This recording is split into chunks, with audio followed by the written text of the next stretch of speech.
What's up, everybody? We're doing a little hunt year-round for the month of December here. I almost said the week of December. That would have been embarrassing. Well, now I just said it anyway, so it is embarrassing. All right, so we've got Jimmy, Mark, Ryan Muckenhern here, a pretty typical crew. Now, we are relatively still fresh off a hunt that we did out in the great state of Nebraska. And I'm gonna let Mark do anything more specific than that as far as saying where-ish that we were. You've said too much already. Ugh, it's so hard. I'm fresh off of having a bite, I guess spoiler alert, of Jim's buck that he made a fantastic stew with. And I'm having a hard time looking at the rest of it while we talk because the eating gets in the way of the mic. We need to get we need to get like the center mic program where everybody just like talks into the one. Oh yeah, so you can quick duck away and eat some stew. Yeah. Anyway, phenomenal, Jim. My compliments to the chef. Thank you. I think maybe we might talk a little bit about that. We're going to talk about so essentially hunting in December. Again, probably now that we've been in fall, the hunt year-round thing, I would say that it's fairly obvious probably the abundant opportunities that you have out there to hunt. We're just going to highlight a few specific ones, maybe some ones you didn't know about prior to listening to these podcasts. And we might talk a little bit about the hunt itself, how we got there, kind of some of the logistical stuff that you might have to go through or consider if you're going to do something similar to this. And we might even get into some of the cooking because we do have, like Mark said, this stew here. I've definitely done a lot of cooking. But anyway, why don't we dive on in? First things first, Mark, I want you to explain like what this hunt was because you're really good at navigating potentially, not blowing up a spot. No, I mean, this is a really cool hunt. You know, I lived in Nebraska for about 7 years, and one thing that I always really enjoyed was the long and liberal muzzleloader season. So, and it's just a really cool state to hunt in general. So, muzzleloader season there opens December 1. They give you the whole month. So, I mean, there's a really cool thing wrapped up in there as well. If you are traveling back home to Nebraska for the holidays or just your whole family lives in Nebraska for the holidays and you can get together, it's a really great opportunity to get together and have a good late season hunt. So there's that aspect to it. It's a statewide hunt. It's over the counter. So as far as being accessible or heck, even like a last minute thing, you grab a buddy, say, hey, let's bomb over there. Just to really, I guess for lack of a better word, easy hunt to do. Easy hunt to, I guess what we should say is probably easy hunt to get yourself involved with. Yeah. We found pretty quickly, but definitely over the course of the hunt while we were out there, that it was not an easy hunt. At least where we were. So like you said, this is statewide. Mm-hmm. We went to a specific portion of the state. Yep. How specific can we say? I mean, we were in the Sandhills region of Nebraska, which is, I mean, I've probably talked about it before, but it's a very unique landscape. I think you'd be hard pressed to find anything exactly like it everywhere else. It's almost like a rolling desert dotted with lakes, and there's a lot of lakes out there. A mix of whitetails and mule deer with this tag. It's an any buck tag, so you can shoot a whitetail or a mule deer buck. You don't have to pick. You can use, and I guess another thing of, I'd say extreme note, you can use optics on your muzzleloader. So you can use a magnified optic on your muzzleloader. We'll probably get into the muzzleloaders that we brought on this hunt. In my little teaser of what we're going to talk about, I totally should have brought up the muzzies that we used out there. Very unique. Mr. Ryan over here will definitely speak more to the specifics because he's the one who kind of put them together and orchestrated getting them. But yeah. But you could use optics on your muzzleloader, so that was pretty nice. Where you're just using HSLR 4-16s like we'd use on a regular deer gun. Yep. Antiquated 308 or a modern 6.5. I think the HSLR is what Mark runs on his shorty. It is, yeah. Or I've run it up quite a bit on that thing. On the shorty. I got something a little bit different on it right now. Oh yeah. So we discussed going out to this part of Nebraska. I mean, it was pretty incredible. The country out there is, I mean, I have so many pictures on my phone that don't do anything nearly the justice that it deserves. but so many pictures on my phone of just landscape. I Yep. mean, because you would look everywhere you went. It's so hilly out there. I mean, I guess when you say sand hills, it's got hills in the name. You'd expect it. Mm-hmm. Mm-hmm. Driving through Nebraska over my childhood a few times going out west, you'd never guess that there are any hills in that state, the entire state. But you end up in this pocket, and we did drive there. And so we had to go Mhm. through Iowa. We had to Mhm. go through a large portion of Nebraska. And then all of a sudden we got out there, and holy smokes, it was like being on another planet. Yeah. If you're Nebraska experience, if you have any at all, uh, the extent of it is driving on I-80, Interstate 80. Is that the one the Corn Palace is on? No, that's the north one. I can't remember that one. I-80 is a little bit south of there. We took the high road to get where we were going. But you owe it to yourself to explore that state a little bit. You do, because it's pretty surprising. It's definitely like a very like cowboy country, Mm-hmm. you know? There are real cowboys left in Nebraska. Oh, totally. Absolutely. Especially around that area that we were in. And it proved to be country that was pretty tough to navigate. I mean, I remember coming back from that hunt feeling like I got my butt kicked. Yeah, and you're And a fit dude, Jim. I try to stay fit, and I work out. I guess I work out pretty much every day, but I don't work out like that. And I definitely I try to prescribe myself to functional fitness, not just kind of like curls and bench press and stuff like that, not knocking anybody who does those things. Everybody does fitness for their own specific reasons, but I try to do very functional fitness that I thought I'd be able to use out there. And holy smokes, I mean, at least I was semi-prepared, but still, it was tough. I'm gonna say that not that I was looking, but we shared a room, and Jim took his shirt off, and then I felt bad about myself. But then when we were all actually, when we were packing your buck out, or even just humping those hills a little bit, when you said, "Man, this is tough," then it made me feel better about myself. Oh yeah, because you looked like a billy goat out there, Mark. Well, thank Especially you. 'cause- Well, no, I don't. You must have been looking at Ryan. One of the smart things, and when we get into the gear that we brought out there, that Mark had was trekking poles, and that was anyway. We're going to get into that. So we've discussed the country here a little bit. That we're going to the area of our country and what the country when we got there looked like. Getting the tag, like Mark said, was fairly simple. We just got it online, and we're kind of spoiled here in Wisconsin because we have this Go Wild thing, so you can kind of essentially like digital lot, right? Mhm. When you go out to Nebraska, you had to make sure that you printed off everything and had copies with you and whatnot. So, but otherwise, extremely simple, really straightforward. Got the tag statewide. We could have gone anywhere, essentially in Nebraska, right? In fact, on our way out, we only filled one of our tags. On our way out, Mark kept saying, "Look for deer," but Yeah, exactly. Trying to like, is that a public land sign? What's over there? Because, and like I said, statewide, there's a lot of different terrain out there. So, like I said, we were in the Sand Hills region. There's some public land, in the river bottom areas that a person can go jump into. A lot of whitetails down there, and I don't know. yeah. I guess that was home for me for a while, so I like it. So once we got out there, as far as let's talk about lodging briefly. So we moteled it. Admittedly, we'll admit that here on the podcast we did motel, but I mean that's not anything strange. We were hoping originally before we got out there was discussions of camping it, and I think that some of us were like super stoked about roughing it. Some of us not so much. The interesting thing about camping it, though, was that actually would have been kind of inconvenient. We wouldn't have been. It's not the kind of thing that you can just go out and just, hey, we're hunting out here. We're gonna, we're done for the day. We're gonna hang up what's the phrase? Hang up the shoes, throw in the towel. Pitch the tent and camp here. We couldn't do that. We had to essentially drive into the spot that we were hunting, and we literally just talked with land in a previous podcast about different types of public land, and I already forget.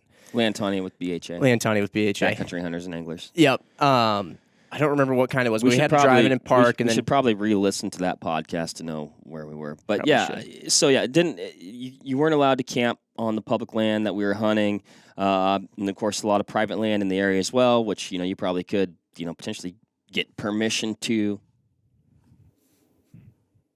TO. Dude, I suddenly am about to myself. It's not the stew. It's last night's burrito.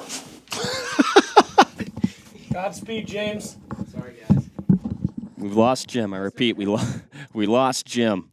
5 minutes later. All right, everybody. Sorry about that. I'm back. Okay. I was losing my train of thought there a little bit. Last night's fast food burrito wasn't agreeing with the deer stew. Anyway, just it's not important at this point. Okay. Back in action though. We were talking about camping out there. Right. Now, camping was something that we'd consider. Were we going to do it? We're not going to do it. Oh man, it'd be this cool thing to add to the experience of camp. Just being out there in this cool country. We ended up, like we said, moteling it. But Mark, you were getting into the fact that there were some spots that you could camp, but they weren't exactly convenient. The spot that we were on, you couldn't camp on, and that just had to do with the fact, different types of public land, different uses, different governing bodies, and yeah, I mean, it was a little bit tricky. There was some stuff that you could see on Onyx that you're like, but we weren't, that appeared that you would be able to camp there, right? But I guess, by definition of law. But looking at access points, it seemed a little bit tricky. And we also, I mean, speaking to what we were talking about earlier about, even though we've been planning this hunt for a long time. Sorry, I just laughed because I remember that. Anyway, keep going. No, I'm losing my train of thought. I just laughed because that was the point where I cut you off before. Life gets busy, work gets busy, this, that, the other. It's like we've been planning this hunt for a long time. All of a sudden, it was upon us. Hey, oh man, yeah. Logistically, it seemed easier. Like, you know what? We'll just hotel it, and it worked out really well. But and actually, when we checked out those spots that we were potentially thinking about camping, I don't think we ever really sorted out if there was a way in there or not. So it kind of pulled double duty there and actually ended up working out well. Weather alone was I'm glad we didn't camp. Yeah. I love winter camping, and I'm glad we didn't camp. It would have been pretty brutal. We endured some very cold temps, some pretty serious snowstorms, borderline /blizzard. Yeah. The drive in was incredible. Hours extra due to the weather. It was incredible. Yeah. But we did make it, and yeah, that ultimately would have made. I remember the first night, even just after getting back after that hunt, we stepped into the Super 8, and it was nice. Not gonna lie. I mean, I think I was the one who was advocating most, like, dude, we gotta camp. It'll be so sweet. It'll be like the best way to improve the experience. Yeah, and I stepped in, and I was like, that would have been a brutal night. We made very much the right call on that. A bed and a little cable television never hurt anybody. Yeah. So Ryan loves that I call it cable television. I'll call you on my cellular telephone later from my bicycle. Excellent.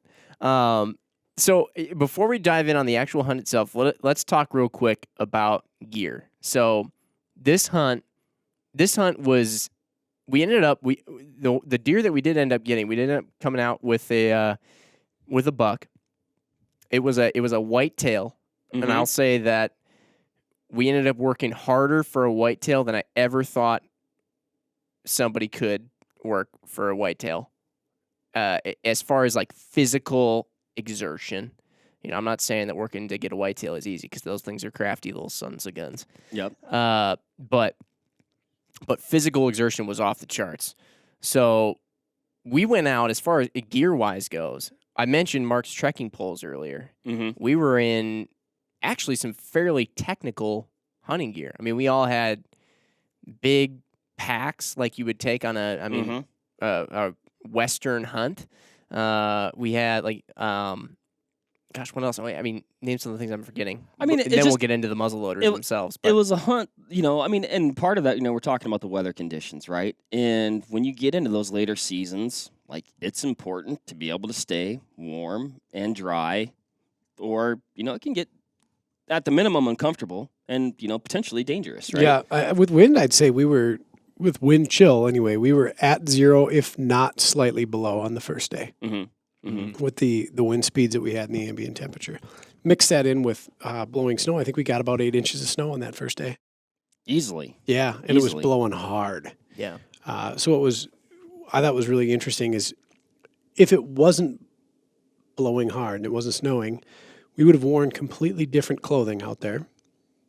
We would have probably had a different style of hunting out there, but considering the weather, we kind of had to keep moving. It was very different. Yeah. We wore rain gear on the outside. We did the entire time that we were out there. I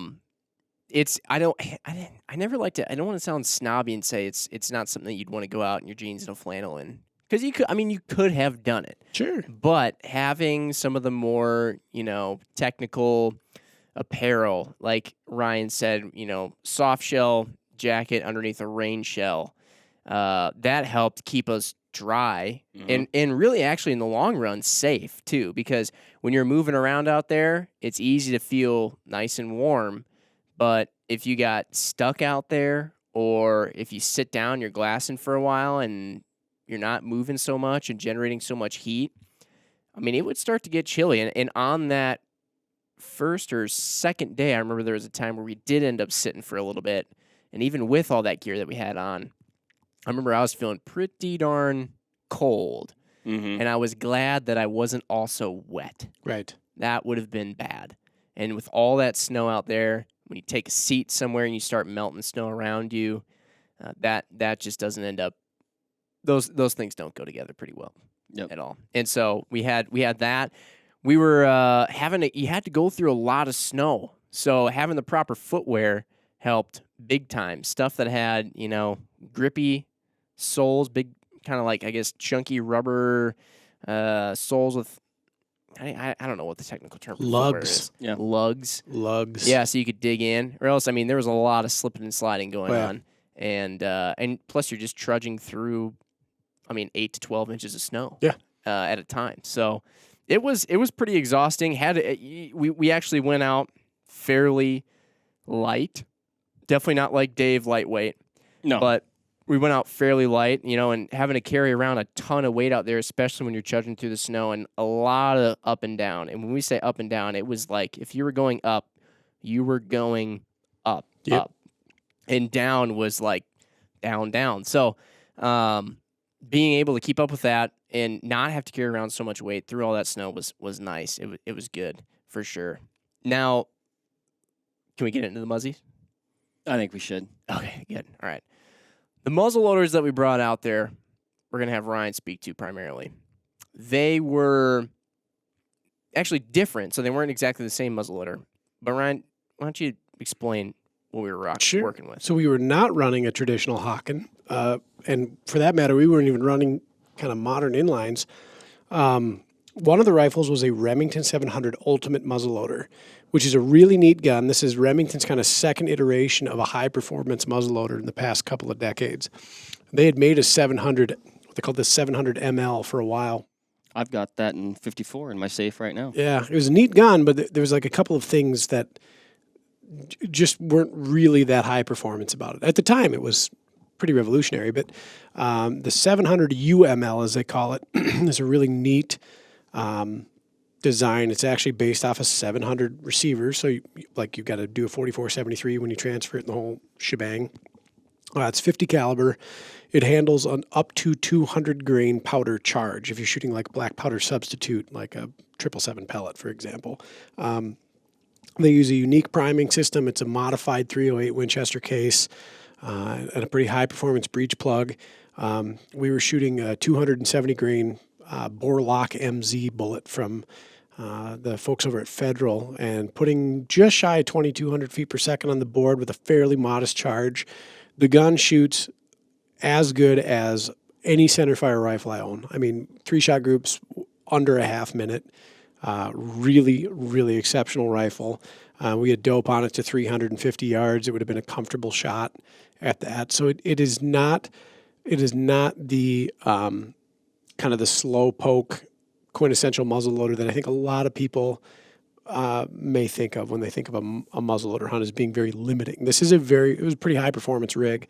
I'm very impressed with it. That was my first time really getting to know that system, and I was floored for what that is. That's a pretty cool product. So that's pretty much a factory gun. Yep, absolutely. Bought it. You can buy it as is, Bam. just like that. other one, on the other hand, was not a factory Not a factory gun. Really, really, really neat one. This one I got the itch for a couple of years ago. Actually, talking with Mark specifically about this hunt. Yep. We've been planning this for a couple of years. Yeah. I try to do as much Western hunting as I can, and sometimes you don't get within 100 yards of the critter, and this hunt and then a couple of pretty neat hunts in New Mexico too had my interest peaked on a muzzleloader that was, still a muzzleloader. You got to load it from the end or from the front, but very high performance. So I had built for me by Arrowhead Precision or Arrowhead Sporting Goods, a gentleman named Luke Horak. He's out of Arizona. He built a smokeless muzzleloader in .45 caliber on a Savage Model 10 receiver.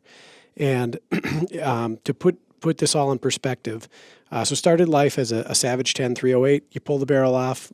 Luke makes a very unique bolt face for the Savages because they have removable bolt faces. Uses a 209 primer for ignition. You can shoot black powder substitute. You can shoot like Blackhorn 209, for example. You can shoot some pellets. And you can also shoot smokeless powder in it, which is really the cool part. So I was shooting a pretty stout charge of H4198 under a 300 grain bullet that Luke builds. It's a very high BC bullet. It's a very slippery looking bullet. It's a strange looking bullet. Oh yeah. We should include a picture of it. Yeah, we should somehow include a picture. How would you like the shape? Almost looks as though you took a really, really sharp pencil. Yeah. And just chopped off the tip. So if you were to draw like a cartoon rocket. Yeah.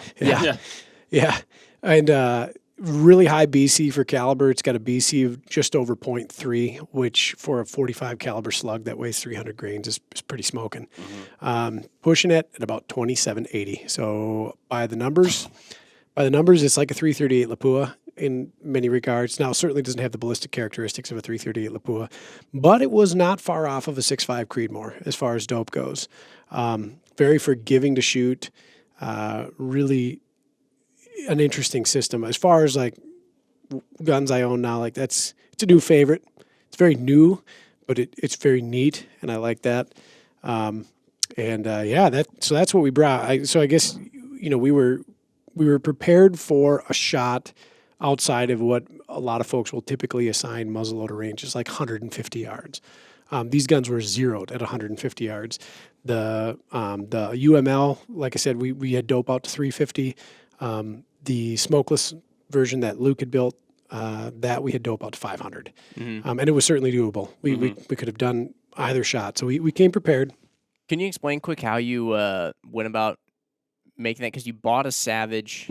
Yeah. What was it again? Model 10? Model 10, yep. You bought a Savage Model 10 on sale in like Cabela's bargain cave, right? It was a holiday sale they were doing. I bought it about this time last year, I think.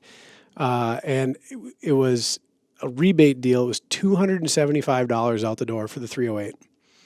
And basically pulled it out of the stock, sent it down to Luke.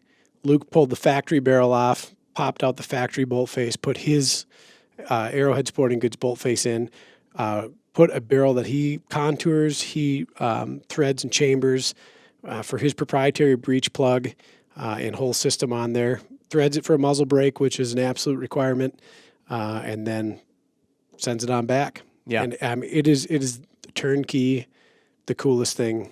And not necessarily for hunting purposes, but as far as just shooting capability wise. It's a 1,000-yard muzzleloader. It is, and there's the Midwest Muzzleloader Classic that Luke helps with a lot, and it's an honest to goodness 1,000-yard muzzleloader. It's very bizarre to say, right? But check him out. I mean, it's really cool. He runs a pretty cool show, and it's a neat rig. And it was not like looking at it. If you're listening to this and you want to get into muzzleloading, especially, and I go both ways. Like I'm compassionate about muzzleloading in general. From a traditional standpoint, yeah. Just it's very interesting. My personal history with whitetail deer hunting, muzzleloading has been kind of the route I've taken for probably the past 12 to 15 years, as far as like really being serious about it. I enjoy muzzleloading hunting. It's at that time of year. It's in December. I'm from Minnesota, so this is when typically I would be out. Generally, there's less pressure. There's a lot of snow. It's harder to hunt. It's a lot of fun. So I've got a whole bunch of them. So this is a big stretch in the terms of muzzleloaders. I would say, it's very different, but it's really cool. And turnkey, it's not as expensive as you might think. So if you're listening, you're like, well, I could never afford anything like that. If you go out and you buy like a TC Encore Pro Hunter, you're still looking at like an $800 muzzleloader. It's very high performance rig, but it's not to the same capability. So for a few $100s more, go pick up at one of these Savages on sale or find one used. Right. We're just after the action, pull the barrel off, send it down to Luke, and you're good to go. You can also do it on a Remington 700 too. He does that as well. Nice. It's really cool. So They are pretty cool. We weren't out there in our buckskins on this we, one. we were not. Yep. That would have been neat, but that's not what we were doing. So last part of the gear that I'll ask you about too, Ryan, is now we've seen, if you watch, I've been watching a lot of Meat Eater, right? Mm-hmm. And been watching a lot of that show, and you'll see them out in Alaska, and they'll tape the end of their barrels. Yeah. Right. Now that was something that we did, and I kind of learned. You explained to me sort of why people do that. And with muzzleloaders, it's especially important. Extremely. Extremely. Yeah. And so we made sure that we went out with electrical tape.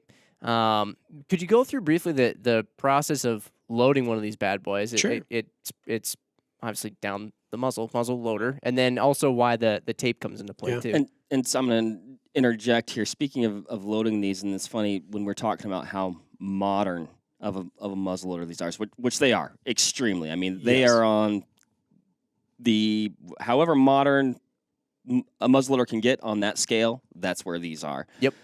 But loading them and reloading them, Zero things convenient about that. zero things convenient. No. It's just as slow or fast or whatever as really just about any muzzleloader out there. So I can load a 54 caliber Hawken faster than I can load this gun. I believe it. I'd say I could load a 54 caliber Hawken twice as fast as in some ways there was extra steps with these. There is extra steps, yeah. So the UML is pretty straightforward. That one is kind of powder bullet primer is really how it went down. There's nothing too extreme about loading that. It's still fairly same process as you would find with a modern inline, right? And that one's unbraked. Correct. Yep. No brake on that one.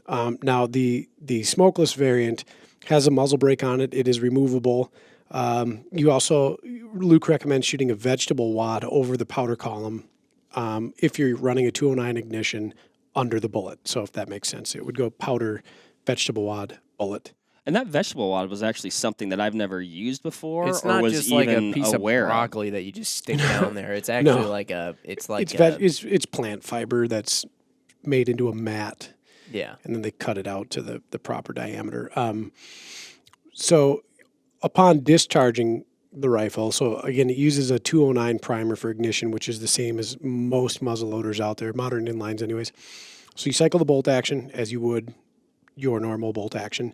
You remove the primer. I then close the bolt completely, and then using a funnel to get through the muzzle brake, because it's a long muzzle brake, it's about 3 inches long, I pour the powder, and then I take one of the fiber wads, and I put that at the end of the muzzle brake, and then using that funnel as like a punch or a set, you drive the wad through the muzzle brake into the kind of the entrance of the muzzle, or the crown, if you will, at which point you have to remove the muzzle brake by threading it off and then seat the fiber wad. So this process has probably already taken about a minute.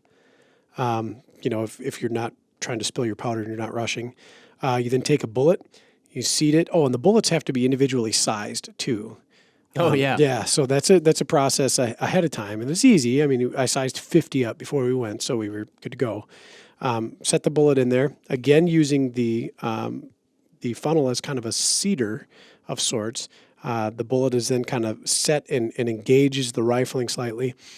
Uses a 3-piece collapsible ramrod. There's no provision for the ramrod on the rifle, like a regular muzzleloader. Because let's just say this too. This thing looks like a PRS gun. It does, yeah. And then ram the bullet down as normal, re-break it, and then tape it. And the tape was especially critical on this hunt. And I tape my muzzles every time I go out for anything. It doesn't matter if I'm hunting northern Minnesota, if I'm hunting central Wisconsin, if I'm hunting Nebraska, South Dakota, always tape your muzzle, is my pro tip of the day. Well, I'll give you an example of when I didn't tape my muzzle one time, which is I was on a hunt. Really, we weren't in any sort of scenario where you might get inclement weather, so I wasn't worried about rain. And this was on a modern centerfire rifle, the old 300 short mag. And but I was like belly crawling across basically an open field, trying to catch up to these two antelope bucks that were fighting. And I pushed my rifle forward, and I just caught the top edge of a little like clump of sand or something like that. And I got some stand into my barrel, not a ton, but enough that I wasn't comfortable with it. Had to abort the stock and clean my rifle. Yeah. Because what can happen if you get crap down in your barrel? So on this hunt specifically, it was snowing cats and dogs. Like it was snowing hard. And so a couple things. If you were to get snow in there, one, it can contaminate your powder, moistening your powder when you fire. A few things could happen. You could have like a misfire. The primer would ignite. The powder is contaminated. There's no ignition. Now we've got a dead primer. We've got potentially dead powder and a stuck bullet. So this results in disassembling of the firearm basically in the field. Not a good thing. So oftentimes when I'm muzzleloading, in fact, every time I'm muzzleloading, I have my toolkit to pull the gun apart in case this kind of thing happens. Number two, you might get a hang fire, which is where it starts to get dangerous. So you pull the trigger, your primer ignites, your powder delays, and then ignites. Now that delay, it's not going to be like a 1, 2, 3 second thing. It could be a half a second. It could be 10 seconds. It just depends on how things work. So if you can imagine, click, your powder or your primer snaps, your powder's in this delayed state, and you get up from your gun and you're thinking, well, what the heck happened? And you go to check your firearm, and then it discharges, and you're not being conscious of where your muzzle is or what it's pointed at. Something serious could happen. Or worse, you get an impaction or an obstruction in the bore. So with the amount of snow that we had out there, like a lot of it could have ended up in the barrel in a short amount of time. You brush against a tree. Just how many times we were slipping and falling down the hills. And if you were to plug your barrel with enough snow, and it probably doesn't have to be that much, and we're using a fairly high pressure muzzleloader in the Remington, and then an ultra high pressure muzzleloader in the Arrowhead Sporting Goods version, you could have a detonation. Like you pull the trigger and you banana peel the barrel, and you could end up seriously injured or killed. So taping your muzzle helps prevent, obviously, powder contamination, but two, keeps you safe. So I recommend always taping the muzzle. And it's not going to screw up your shot. No, not at all. No, in fact, I've had people question that, and I've accuracy tested it myself. There was a great article, and I was a kid when I read this, about a guy who had done a great in-depth muzzle taping test and actually found his gun shot better. Now, whether that was coincidence or not, I don't know. I'd love to try to replicate it, but no, it's not going to affect your shot at all. And it's such a simple step that can, one, keep you hunting, or in the case of Mark, if Mark's stock wouldn't have been able to go through, that could have been the end of your hunt. It could have just ruined you, and that would have been it. If you didn't have cleaning equipment or whatever, that could have been the end of it. And of course, if your gun blows up, that is the end of it. So keep yourself safe. Tape your muzzle. Totally. So as far as the hunt went, then we went out. We planned out 3 days for ourselves, which ended up being. I remember at first when we went out there, we were like, "Oh man, we're just gonna be hammering deer out there." We thought, as we kind of, I think, usually think, just you go out there. You got to go out there and be positive. But right, yeah, you want to go in. I mean, anything can happen, but you want to have I guess at least a high level of confidence. We went out there. We were prepared to be taking 3 deers out, and we ended up. The first day kind of confirmed sort of some of our excitement. So we're hiking around out there in these hills. Like we said, it was pretty tough country to be hiking around. It's got to be like it's kind of broken, breaky. It's almost like a unique. The sand hills are unique, and this is like an interesting part of them. Yeah, got out of the truck, definitely thought like, okay, I've got all these layers on. Really glad that I have two merino base layers, had a puffy, then a soft shell, then a rain jacket, had merino long johns, soft shell pants, then rain pants. Super glad that I had that. Second, we went up our first hill. I was like, okay, stripping down. Yep. Got down to 2 merino layers and a rain jacket pretty quick. We stayed that way for more or less the entire hunt. Yeah. Came up a hill. There was a buffalo. Big one. Looking right at us. That was super cool, seeing a lot of buffalo out there. Yep. Tons. There was a herd out there, which we'll get to a little story about those in a second too. But kind of came around, and this was interesting, and we actually have another podcast planned on talking about different types of pressure. Good pressure, bad pressure. Well, because on that first day when we were out there, it was snowing quite considerably. The deer were hunkered down pretty good.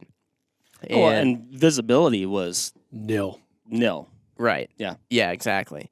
So the deer hunkered down pretty good, and we kind of came up to this valley. What do you call it? What would you call what that was? Like a small valley. Yeah. In the land. And it kind of had a horseshoe shape. So there was high ground that we were on, us and the buffalo. And this horseshoe shape of high ground kind of went around this lower portion in what we'll call the valley with a lot of thick stuff. And we kind of looked down there and thought, that looks like it might have a deer bedded up in it. Ryan ended up discussing later that these were plums, wild plums. Yeah, wild right? plum thicket. And so we went around to the opposite side of the horseshoe, in part to avoid a face-off with a buffalo, in part also then to search for deer. Found a nice little sniper perch over there. And looking out, we saw a deer right off the bat.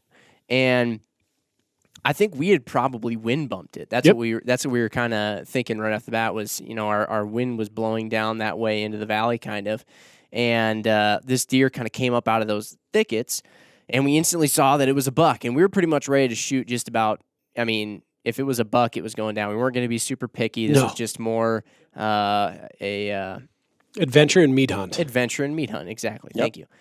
And so we're setting up on it and everything. And like I said, found this sniper perch, nice big rock. We found a lot of big rocks out there. And in this case, it was me. I was granted the opportunity to take the first deer out there. So I'm setting up, and you guys were giving me ranges and things like that. It all was going down pretty quick. It was a very dynamic scenario. That was the really cool part was like everybody just kind of sprung into action. I'm calling ranges, Ryan's checking dope, Jim's following this deer as it, traverses the hillside. It's in a pocket, stopping briefly, just in and out. Mm-hmm. It was pretty cool. Yeah, and so we're looking at this thing, and all of a sudden we see just around the opposite end of the horseshoe comes a group of hunters. We see the blaze orange coming around. And so at this point in time, it was still totally fine. Very safe backdrop of the deer being on a hillside. Buffalo was watching up top on that side as well.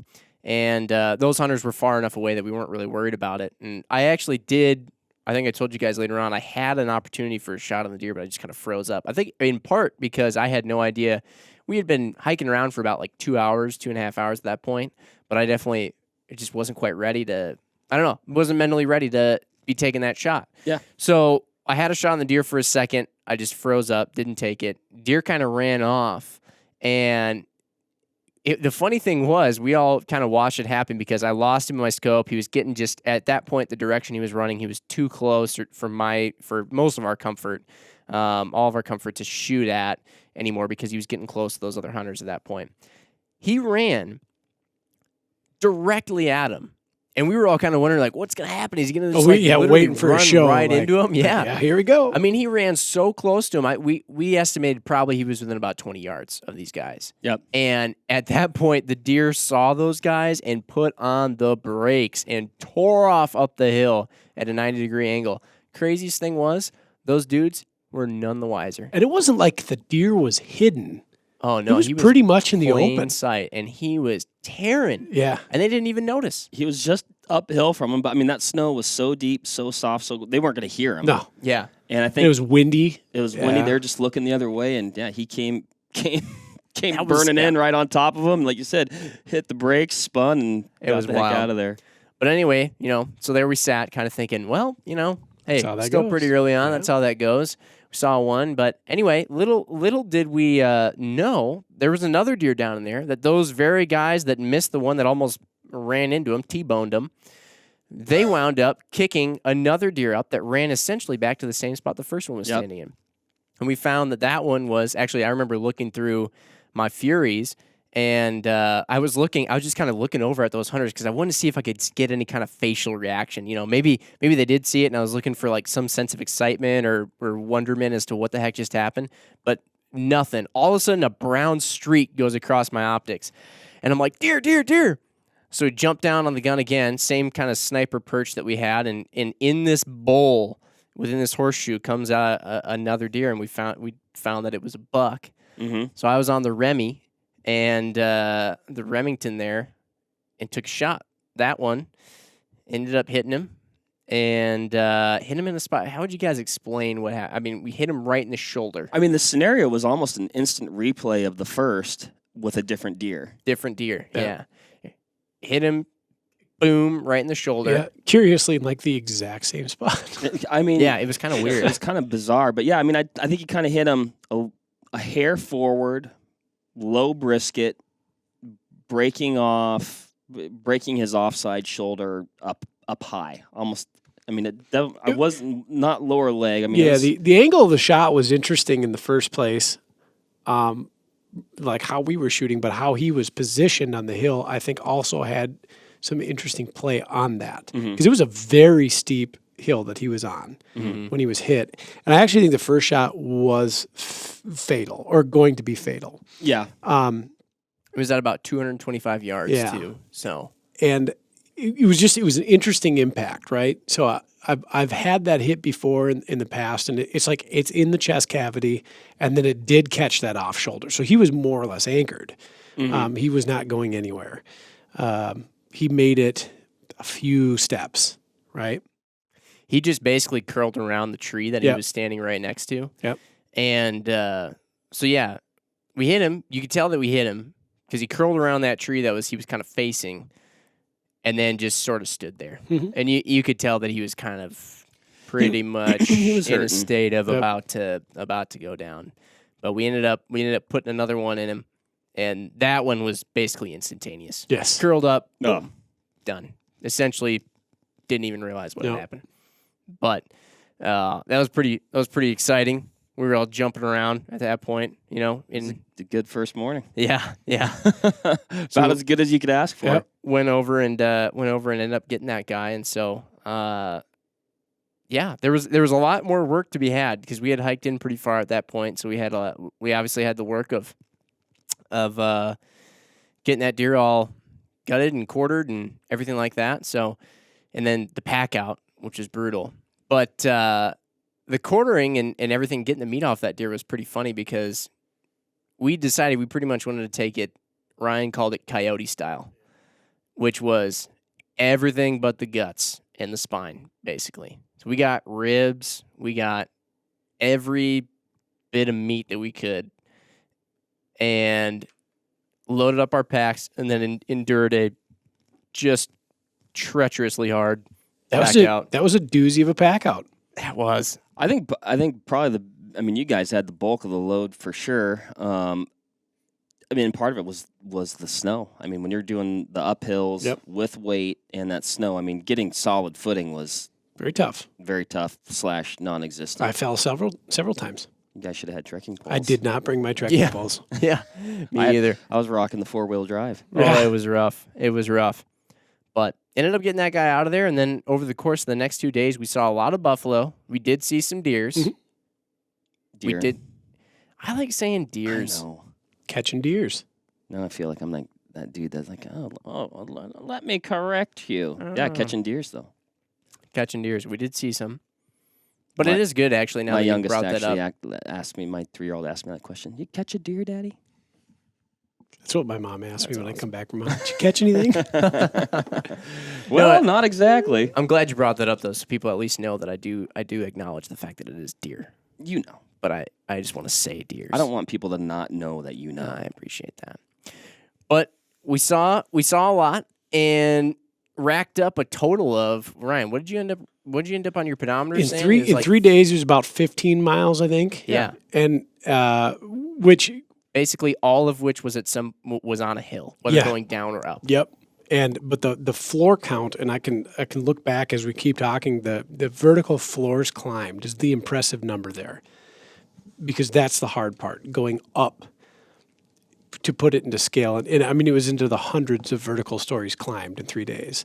Yeah. And it was under load with very heavy rifles. I mean, the rifles are 10 pounds, and then on Jim's pack out, when I had a full pack, you had a full pack. I mean, we're probably, with all gear on, into the 70s of pounds into the pack and rifles, and it was a exercise, to say the least. It was good. I mean, it wasn't like, I wouldn't call it extreme No, as far as miles, but the one thing that was kind of deceiving is, you think Nebraska, Yep. and it's not like we were on a mountain, No. right? But there was just a lot of Yeah. topography, Yep. I guess. I thought one of the coolest things, though, over the course of the next 2 days, we did not get anything during those next 2 days. We got some opportunities, but we didn't end up coming away. I don't even want to say we didn't end up coming away successful, because that would imply that it was a failure, right? And it was certainly not. We ended up coming away just not with meat, but On those days. on those days, because obviously we had the one from the first day. But still, those next 2 days, I didn't even have a tag. We were hunting for your deer, Ryan. And I didn't have a tag, and I had some of the most fun I've ever had, because being out there, like getting within 100 yards, and probably even a little bit closer, of a buffalo, like while hunting. Oh, Yeah. when I shot my deer on the first day, the deer fell right underneath the buffalo that we were. I mean, it was like, does it get any more Western than that? It was so Western and so American at the same time that there's just nothing. And just seeing the trails, for example, that those buffalo Yep. crawl and climb up on. I mean, there are some trails where you were essentially putting one foot directly in front of the other, almost tight roping, to avoid falling off one side of the cliff or falling into a tree onto your left side. And they were buffalo trail. Yeah. And we knew that because you'd step over a log and there'd be buffalo fur or hair or whatever they have sticking off that log where they had climbed over it. And it's incredible how, like, agile and mobile those things Yeah, are. 2,000-pound critter turns into a billy goat. Yeah. Right quick. And for as many of them that were there, we didn't really see them running around. Like When we they're- did see them, they're just standing still. When they're in the timber, or when they don't want to be seen, they disappear completely. And I thought that was really interesting. I'm gearing up for a bison hunt here in hopefully the next year or two with enough points. And it was really fun to be out there, not hunting them per se, but like watching them. Mm-hmm. And I'm going to be hunting them in a very similar terrain in South Dakota. And it was like, man, those things can disappear when they want to. Mm-hmm. I mean, absolutely become invisible. We didn't know necessarily where they were going to be, especially when we were going through big timber, because they are wild animals. They are bison. They are big, and they don't take a lot of crap from anything. So I didn't really want to come around the corner and like run into a bison.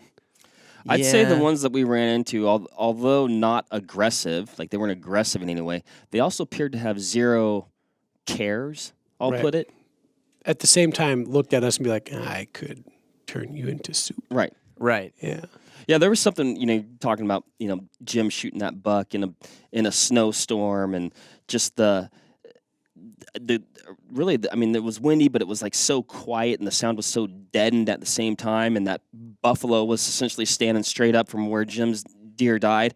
There was something, I mean, it was ultra exciting and yet a little bit surreal at the same time. And maybe some of that surrealness was the fact that it was our first morning out there, Yeah. and we'd been hunting for, like you said, 2-3 hours, and all of a sudden it's been just like this crazy morning, and we've got a buck down, and it was just, it was awesome. And getting back to what you said, you didn't have a tag. Ryan and I have been planning this hunt for 2 years, and then, he had a tag and you had a tag, and I was like, you know what? If Jim kills a deer, I'll buy a tag, and then you kill that buck the first morning, and I'm like, you know what? If Ryan kills a buck the second day, then I'll buy a tag. I went on a handful, a fair amount of hunts this fall. This one's probably at the top of my list as just pure fun, and I was trying to nail down the why. And part of the reason I kind of didn't maybe like part of the why, but for me it was like zero pressure. Like and I found that interesting as I started to analyze it personally. I'm like, well, shouldn't part of why you're on any hunt is be like to feel like not pressured? I don't know. It was just kind of an interesting thought that I had. But yeah, zero pressure, out there for the fun of it. Wanted to help you guys spot deer, pack deer, look for deer, range deer, whatever. Not like I said, didn't have a tag in my pocket the entire time. One of my funnest hunts of the season. One of the funnest hunts of my life. Getting back to roots as a human being, hunting in a pack. Yeah. You know, and that was pretty cool. Being able to help out each other, like, you know, on those opportunities that we did sort of come upon after my deer and we were going for Ryan's deer, even though we didn't end up connecting, so to speak, on that. We came close. We did come close. Inches. But just inches. You can maybe go into that too, Ryan.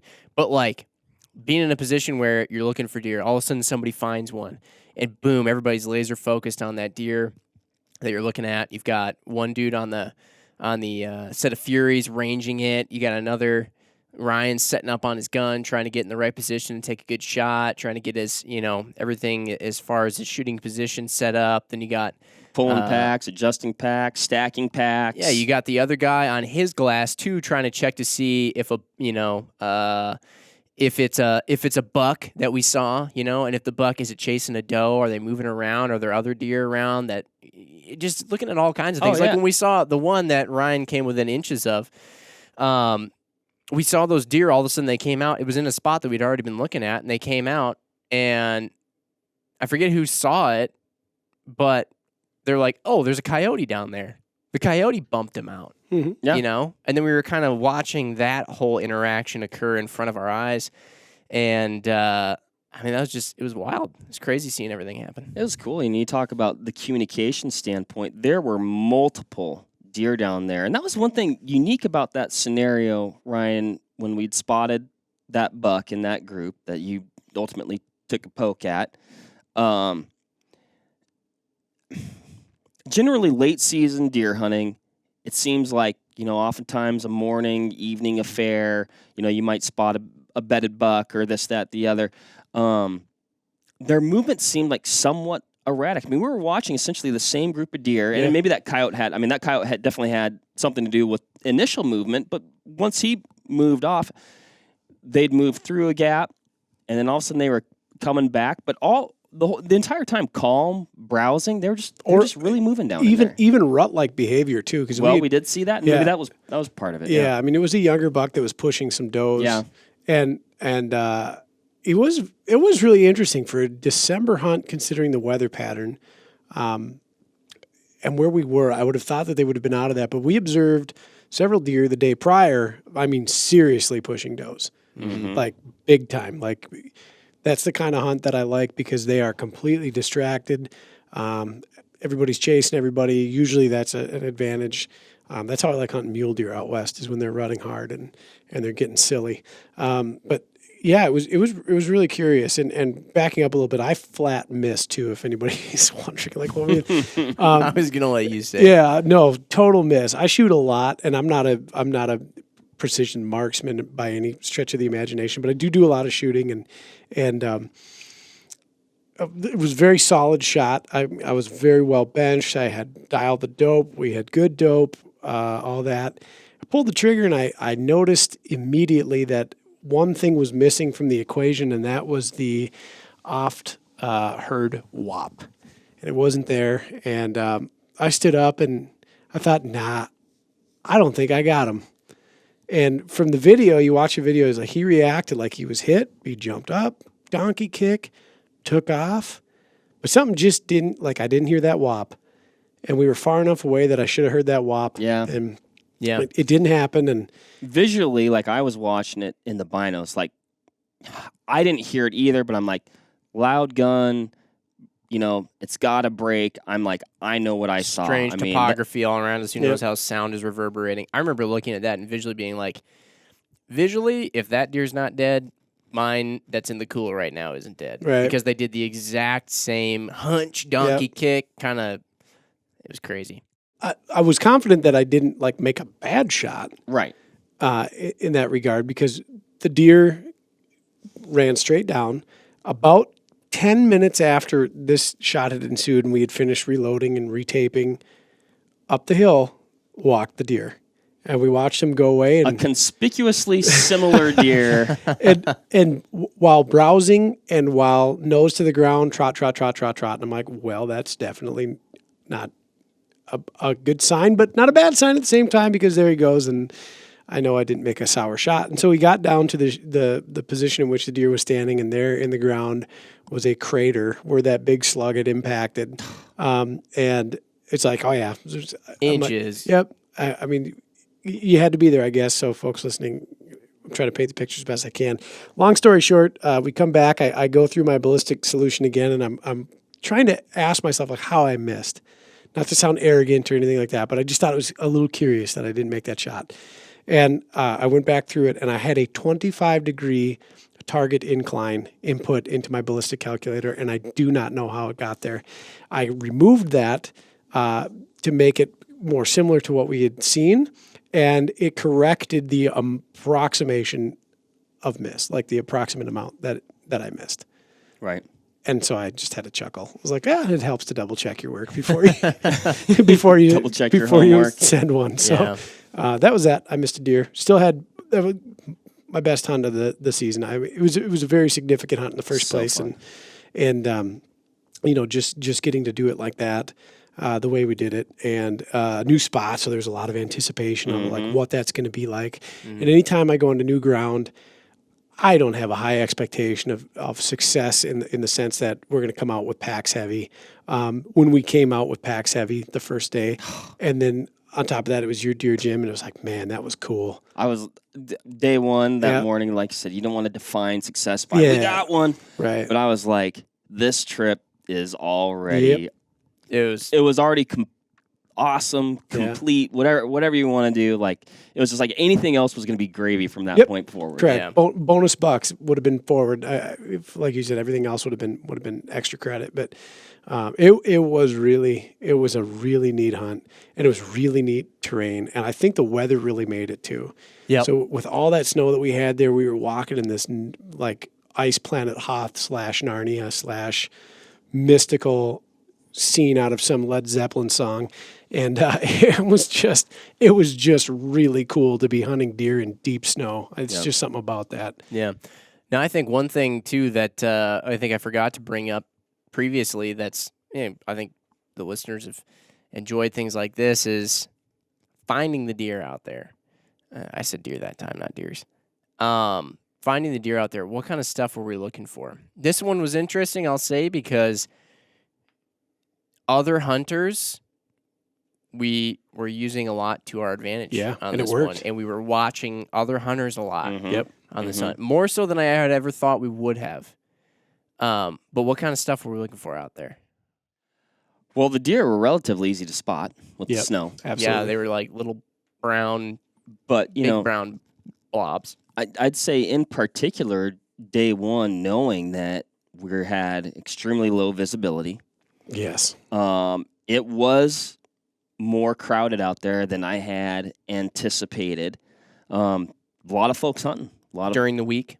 During the week too. I mean, people definitely took some vacay time. You know what, more than I thought, which was great. It was, and and also, those guys. that's why we got Jim's buck. Yeah, exactly. And those guys got after it too. We met up with them in a very, very back corner of this place. We actually surprised them. We came down through some very heavy timber, and they got to a spot where like, man, we're not going any farther than this. They called it the point of no return. Correct. And so we had come through this heavy white pine stand. We were like, we're dumb enough to keep going. Right.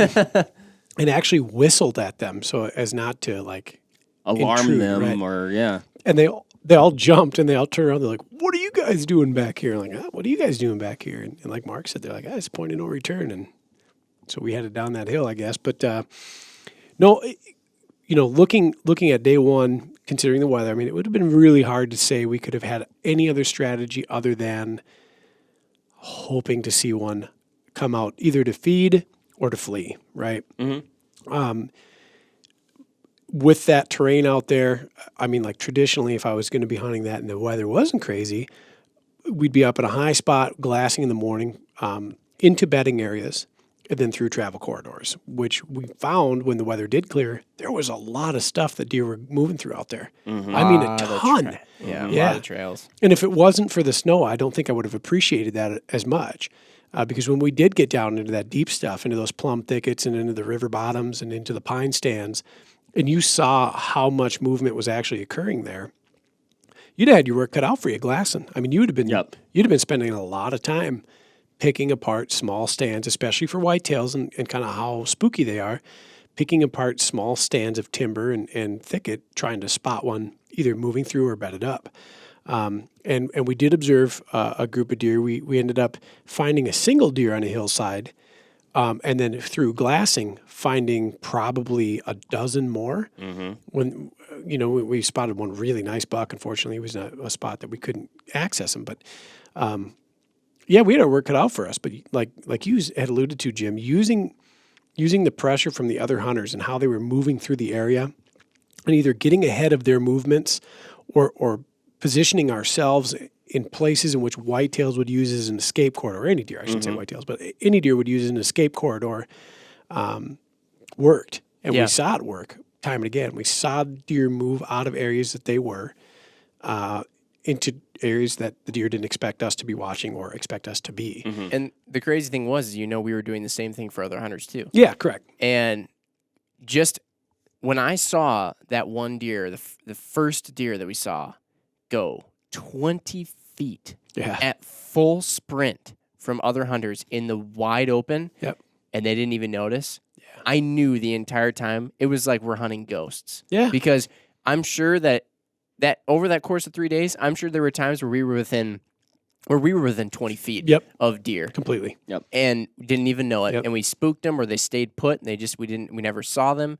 But that's kind of wild. It was. Knowing that you're surrounded and you look down at the ground and you'd see their tracks everywhere. Yeah. And they're here. I'm walking right by one right now, Yeah, probably, but by I just can't see him. By all indications, like if somebody's like, how many deer do you think were down there? Like, oh my gosh, I don't know. Yeah. Dozens and dozens. Yeah. So there's a lot of tracks. We talk, we got to watch that hunter pressure for, 3 days in a row, essentially. And I think one thing, as is often the case at the end of a hunt, you kind of figure out what maybe you should have been doing on day one, even though, like I said, we were fortunate. We didn't hear a lot of shooting down in there. We were fortunate to get a buck. I think we were one of the few people to get a buck. Yeah. But after watching that for 3 days, we figured out some spots like, if we were here opening day or even opening week or really any time where there's a handful of folks down in there, we found some places where we'd want to sit here if we came back next and let time. that pressure work to our advantage. Yeah. One other thing I want to get into here too before we get into last calls was just a brief discussion on, we could have gone after whitetails or muleys, and there was some trash talking in the truck about whitetails versus muleys. Ryan here thinks muleys are a superior deer. The king of deers. The king of deers. Whereas Mark, I don't know if, look, I don't want to speak for you, Mark. I don't know if you were saying that whitetail is a superior deer to mule deer or what. I think you were just trying to give whitetail its proper dues. Yeah. And we then got into talking about the history behind the two types of deer. And we came up with some, Ryan, you explained how whitetail deer essentially are a newer deer. Like if you were to look at the evolution of that, like branch of cervid, like deer, white-tailed deer, mule deer, coos deer, cows deer, proper pronunciation, blacktails, key deer, etc. The whitetails are the newest minted version, whereas like mule deer are kind of the oldest style.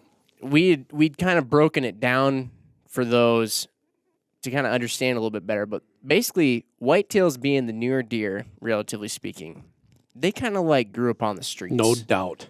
They know all the back alleys. They know kind of a lot of these modern things and tactics that they're street savvy. Humans are using. They're very street savvy. Very adaptable creature. Whereas the mule deer, Mule deer live life pinky up. they kind of grew up in this, aristocratic kind of white collar monocle neighborhood. Yeah. And they're very curious and they're very polite. Yeah. And They're very well read. yes. No, I mean, I think Ryan and I are probably just jabbing each other, or maybe you do. Maybe Ryan really does think that whitetail are the carp of deer. Maybe that's the case. For the listeners, that is the case. And I won't stand for that. They are both extremely, extremely savvy, smart, Cool deer. cool. Make no special mistake, animals. my heart was pounding through my chest watching Jim get on that deer and pounding through my chest when I was trying to get on mine. Mm-hmm. I get excited by all of them. It's the style of hunting, especially out there, where I'm not standing up in a little tree just waiting for something to walk by. We're out on our feet in active pursuance of such a critter. That's your style. Yeah. You know what? And what's funny about that is maybe I'm just like, I don't know, what we did, I loved immensely. Mm. Dude, I love sitting in a tree equally as much. That's not for me. I love it. That's what's great about it. Yeah. You guys can equally love what you love. I like all hunting, which is Trying to keep the probably, peace. my wife probably wishes I didn't like all hunting as much as I do. Yep. You ever think about art instead? No. On that note, All right.